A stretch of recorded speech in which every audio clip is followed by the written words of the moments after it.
পায়েস করবো। এই যে খেজুরের গুড় রাখা রয়েছে, কাজু কিশমিশ রাখা রয়েছে, গোবিন্দভোগ চাল ধুয়ে রেখেছি, এটা মাদার ডায়েরি দুধ চাল দিয়ে রেখেছি।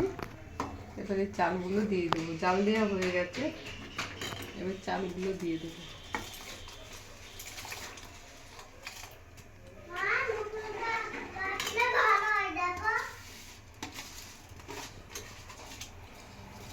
গুড় বলে ঘি মাখাইনি, খেজুর চিনি দিয়ে করলি ঘি মাখাতাম, তারপরে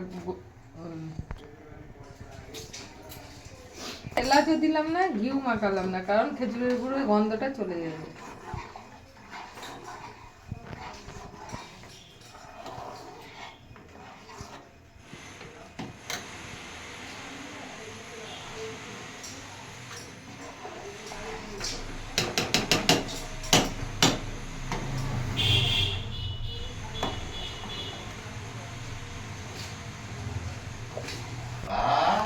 চালটা সিদ্ধ হয়ে গেছে, কাজু কিশমিশ গুলো দিয়ে দিলাম।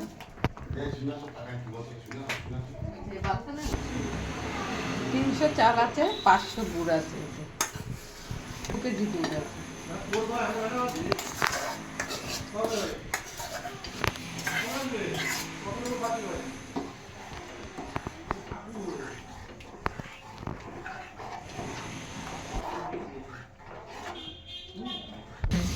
হয়ে গেছে পায়েস, খেজুরের গুড়ের পায়েস, নামিয়ে দেবো। ঘন হয়ে যাবে পরে, একটু পাতলা করে নামালাম, ঘন হয়ে যাবে পরে। হয়ে গেছে।